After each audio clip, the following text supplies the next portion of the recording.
Hello, English 101 students. So, because it's a hybrid class, you're going to have to deal with some video lectures. But hopefully they are helpful and informative and relatively short. So I'm going to try and keep these about 10 to 15 minutes max. So let's just start kind of with the basics, which is writing an essay, right? Everybody likes to write essays. No, not quite. And I know that very, very few of you, if any of you, are English majors or communications majors. How do I know that? That's pretty normal.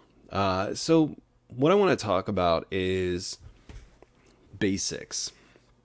And I think that we often do a disservice to students by just assuming that you all know how to write an essay.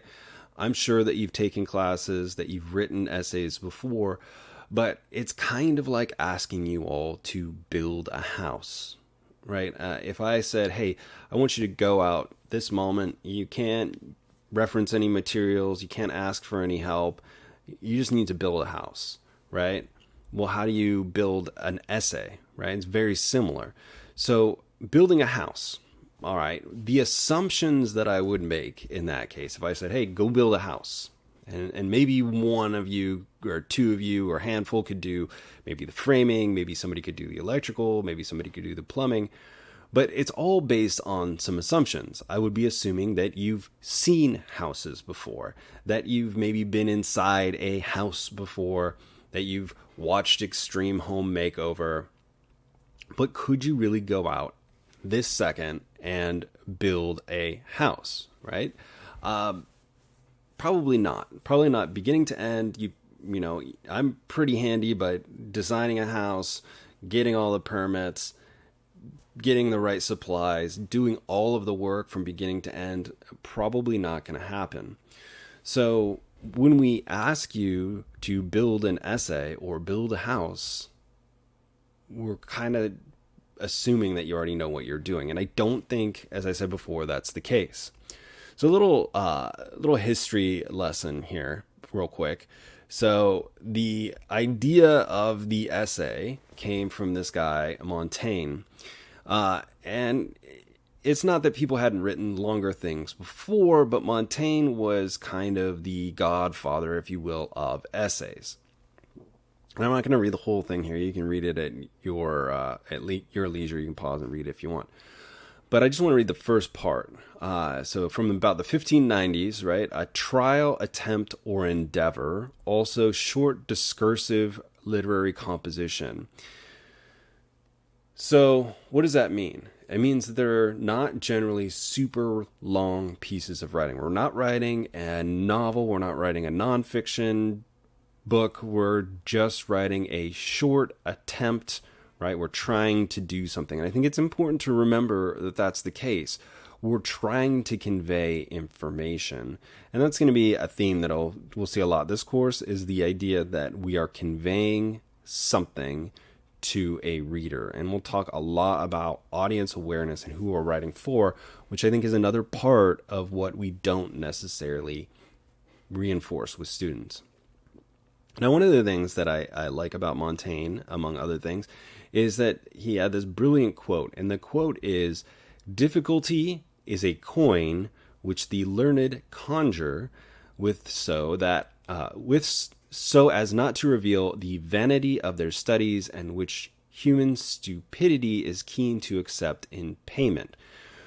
Now, my interpretation of this, and we could discuss this further if you're interested, is that what Montaigne is saying here is people sometimes make writing really difficult to read because it makes them sound smart. And if somebody else sounds smart, people kind of accept it because they don't want to look stupid.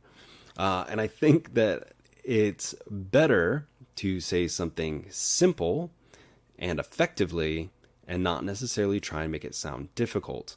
Now, a lot of this does go back to audience awareness, but it also goes to kind of word choice, sentence structure, all of those things. Avoiding using the thesaurus, avoiding using really long, convoluted sentences if we can avoid it at all. So, all right, so this is Montaigne, right? Building houses, Montaigne. Why? Right? Why do we write essays? And I'm sure that there are a lot of reasons that people write essays, but I bet, based on previous experience, that the number one reason that you all have written essays in the past is because somebody asked you to, because you were told to, because it was an assignment. Okay, that's fine. That's valid.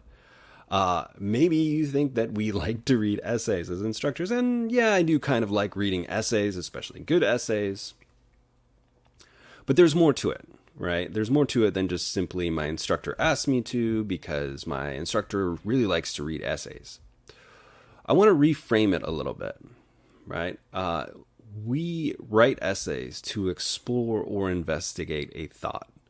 We do it to better understand something. We do it to convey information, and we do it to persuade an audience. And I would posit that all writing is, at its heart, persuasive writing. We're trying to persuade somebody of something. My to-do list persuades me to do stuff.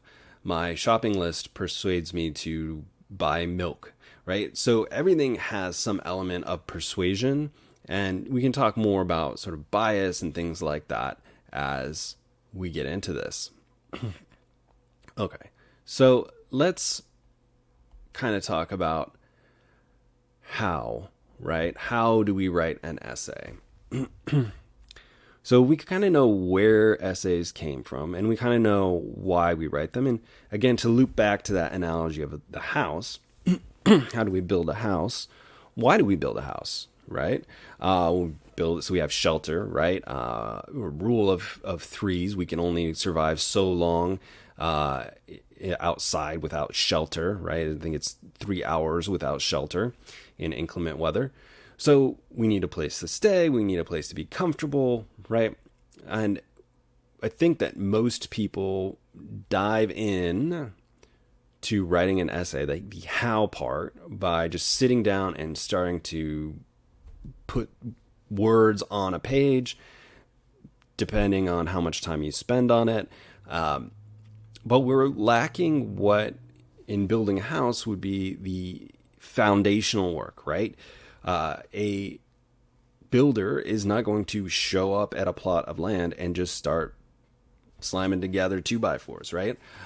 They are going to have a game plan, and that's what we'll talk about. And before you get nervous, I'm not going to make you write an outline for anything. I don't personally use outlines, although that is a helpful way to do things. It's just to say that we need to have a vehicle. We need to have a method to get into writing an essay. And we'll expand on that as the quarter progresses. My interest is in helping you find a writing process that works for you. There is no one writing process that works for everybody. Now, what I mean by process is the specific choices that you make in a given part of a broader process. So, for example, we know that there's a sort of pre-writing phase where we get started, right? We start to think about our ideas, or we start to sketch things out if you're an architect. And then there is a phase in which we gather our materials, right? We don't want to start building a house and suddenly realize we don't have enough lumber to build that house or enough nails to put the house together. And then we start to frame it, and then we start to sort of add onto it. And so that thing that just looks like a skeletal frame eventually becomes a house that we could live in. So I'm going to go ahead and end the video here. I just want you to be thinking about why. And then, when we think about transferability, you're in this class, you're spending time in this class. What do you want to get out of it? Hopefully you want to be a better writer, because that's going to serve you in the future. And I'll talk about that in another video essay or video lecture here in a moment. They're kind of like video essays. All right, so there you go. If you have any questions, comments, concerns, jokes, memes, or recipes, please let me know. Otherwise, I'll talk to you all later.